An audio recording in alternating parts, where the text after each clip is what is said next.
You wake up every morning and tell yourself today will be different. Today you'll resist, you'll say no, you'll break the cycle. But somewhere between the second hour of the day and the familiar echo of fatigue, the same pattern quietly wraps around you.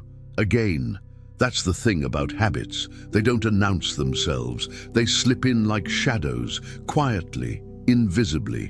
One small action, repeated often enough, becomes a chain, stronger than any willpower you thought you had. And the worst part, you don't even realize you're wearing it until it's too heavy to remove. We like to think we're in control, that we make choices, but much of what we call choice is just repetition. And repetition over time becomes identity. The question is not whether you have habits, it's whether your habits have you. So what happens when willpower fails?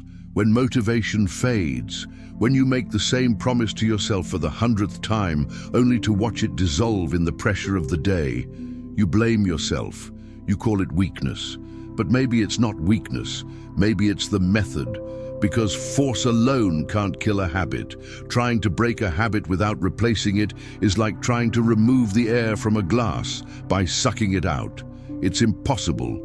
But fill it with water and the air disappears. The only way to subdue a habit is with another one.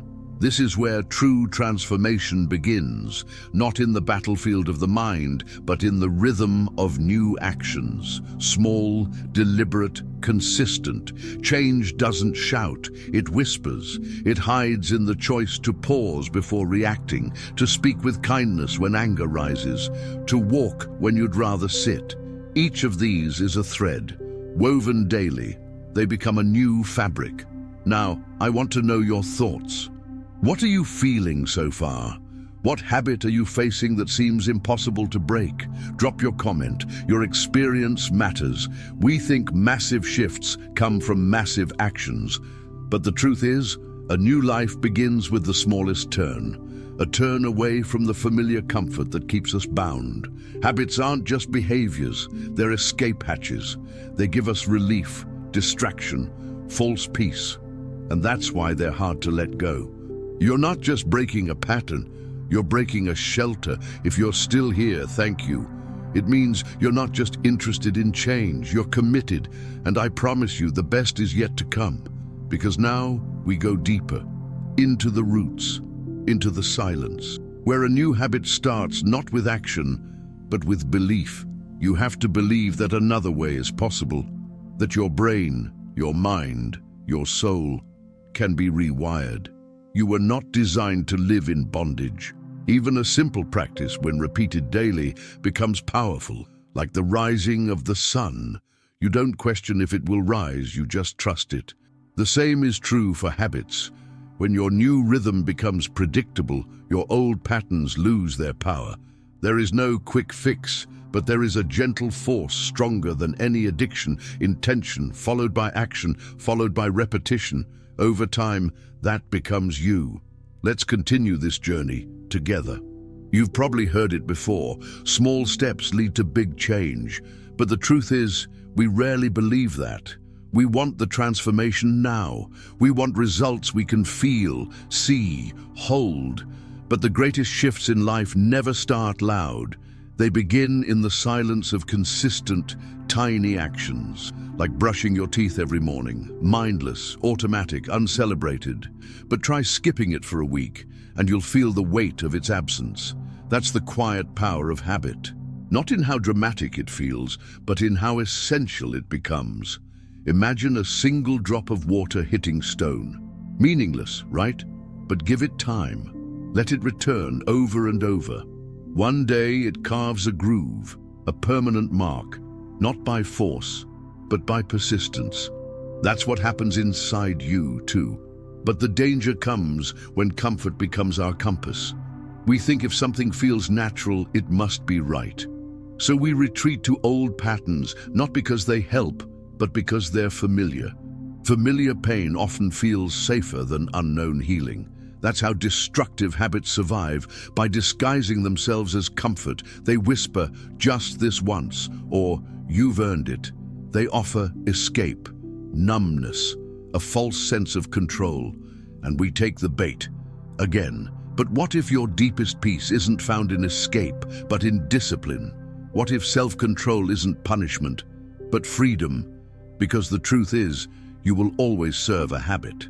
The question is, which one? That's where spiritual habits come in.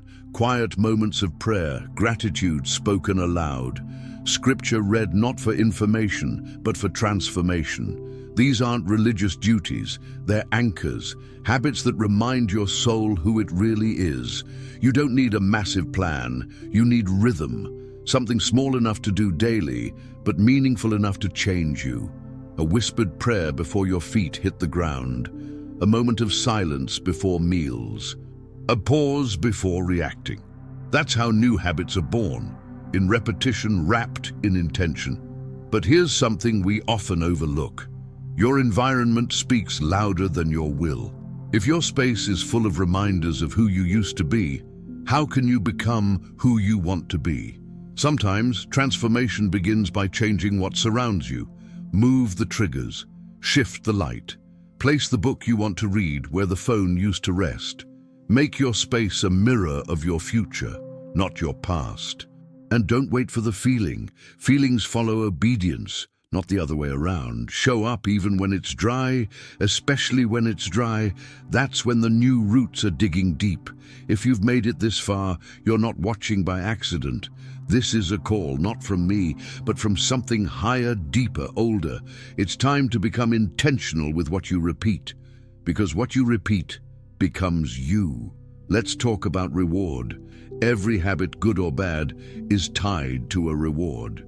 That little hit of pleasure, that sense of relief, that brief escape. Our brains are wired to repeat whatever brings us relief fastest. So when you reach for your phone, that snack, that sharp word, you're chasing something, not the object itself, but the feeling it gives. Once you recognize that, you gain power. You stop fighting the habit and start rewriting the reward. Instead of numbing the pain, you name it. Instead of avoiding the discomfort, you face it. And slowly, your brain learns that growth can be more satisfying than comfort, but only if you stay in the process long enough to see it. There will be days when it feels like nothing's working, days when you slip, days when you question if anything's changing. But remember, progress is often invisible. Muscles don't grow the day you train. Trees don't sprout the moment you plant. Your soul works the same way. The moments you want to quit are the most sacred. They're the birthplace of transformation, because anyone can persist when it's easy, but when it's hard, when it hurts, that's where real change begins. And it's in that pain you discover something beautiful. You are not powerless. You are not trapped. You are not defined by the habit that once ruled you. You are being remade day by day, repetition by repetition. But the old habits won't go quietly. They will wait for a weak moment. They'll dress up as memories, as urges, as logic. Don't argue with them. Replace them. Starve them by feeding something else. And here's the truth few talk about. Habits aren't just mental, they're spiritual. Because what you do repeatedly, you eventually believe. And what you believe becomes who you are. That's why every habit is a doorway to either freedom or bondage. You're not just choosing between two actions. You're choosing between two futures. Every small decision is a vote for the person you want to become. You won't see it right away, but the votes add up. So ask yourself daily, not, what do I feel like doing, but what habit do I want to reinforce? Because whether you're aware of it or not, you are always rehearsing something. Make sure it's something worth becoming, and if you fail, which you will, that doesn't mean you're broken. It means you're human. Failure is not the opposite of progress. It's part of the path. What matters is what you do next. Do you give up or get up? This is the habit that defeats all others, the habit of not giving up, of returning, of standing back up again and again until standing becomes who you are. That's not weakness.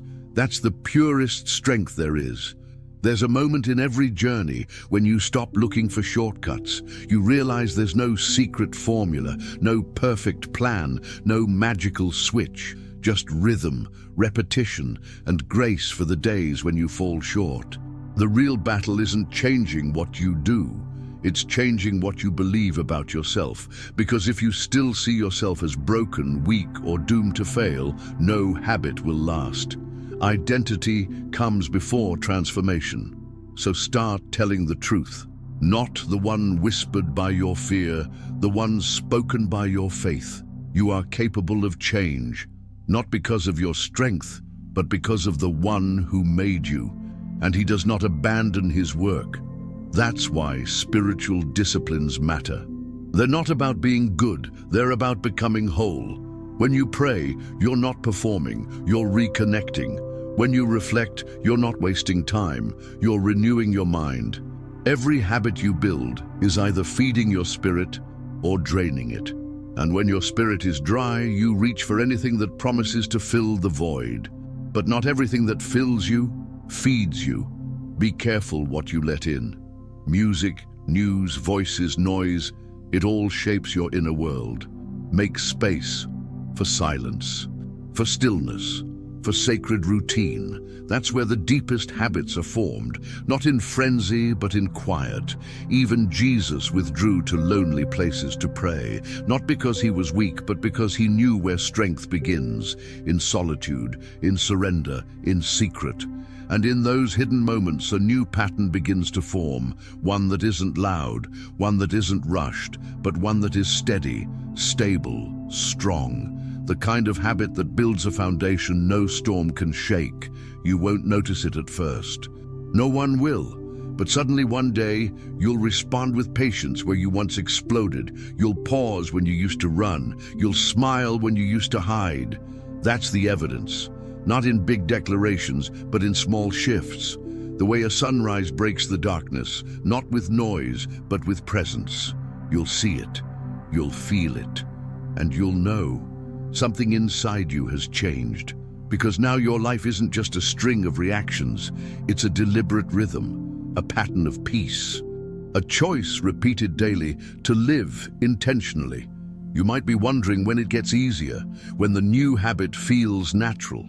The truth, it might never feel easy, but it will feel familiar, and eventually, familiarity replaces resistance. What once felt forced becomes automatic, like muscle memory for the soul. That's the miracle of habit. It moves from struggle to identity. But don't let consistency blind you to purpose. A good habit repeated mindlessly becomes empty. Keep your why close. Let it breathe life into the repetition. Without meaning, even discipline becomes a prison. Ask yourself, what kind of life am I building? Not just with the big decisions, but with the ones I make without thinking, because that's where your real life is. In the patterns you don't even notice. And when those patterns align with your values, your vision, your calling, peace returns. Even when life is hard, especially when life is hard, that's when habits become your anchor. It's not about perfection, it's about alignment. A life where your actions reflect your beliefs, where your daily rhythm testifies to what you truly value. That's integrity. And integrity builds trust, not just with others, but with yourself. Trust is fragile. Every time you keep a promise to yourself, you rebuild it. And every time you break one, you chip away at it. But the beauty is, it can be rebuilt, brick by brick, choice by choice. Even if your past is full of broken cycles and empty vows, today is different, because now you know the path forward. Not shame, not guilt, but direction. Clear, steady, sacred direction. And if you feel like you're starting too late, remember, the fruit of a tree depends on when it's planted, not how long it stayed dormant. You can begin now, and now is always the best time. It's not too late to create new grooves in your mind, new patterns in your heart, new footsteps for your future. All it takes is the next small act, done on purpose, repeated with grace and trusted with time. You don't have to feel ready, you only have to begin. Readiness is often an illusion we wait on, but action is what actually awakens it. Movement creates momentum, and momentum builds belief. What was once impossible begins to shift, not because the mountain moved, but because you started climbing, step by step, breath by breath, higher, stronger, clearer. There will still be resistance, always. Even now, but it no longer controls you. You've learned to meet it with something stronger, consistency, the habit of showing up anyway, and what started as discipline has become devotion, not just to results, but to the process, not just to outcomes, but to obedience. This is where transformation becomes permanent, because the habit is no longer what you do, it's who you are. It's how you rise, how you breathe, how you respond. You've rewritten your patterns, and in doing so, rewritten your story. Others will notice, not all at once, but in moments, in how you listen more, react less, carry peace into tension, bring light into rooms that once felt dark. You'll become evidence that change is possible, not because you tried harder, but because you trained wiser. You didn't just resist the old, you replaced it. You didn't just pray for change, you practiced it. You repeated what mattered until it became natural. And yes, the old habits will still whisper, they don't disappear. But now you know how to answer, with rhythm, with resolve, with a new response grounded in purpose. So here you are, still walking, still building, still becoming. And even though the path ahead remains unseen, the steps are familiar because your life is no longer led by chance, but by choice. This is the power of habit, not in what it takes from you, but in what it gives back. Confidence, direction, integrity, a quiet strength that can't be shaken. And the best part, you get to start again tomorrow, not because you failed today, but because repetition is how truth becomes flesh. One decision, one practice, one day at a time. Let that be your rhythm. Let that be your legacy. Let that be your life.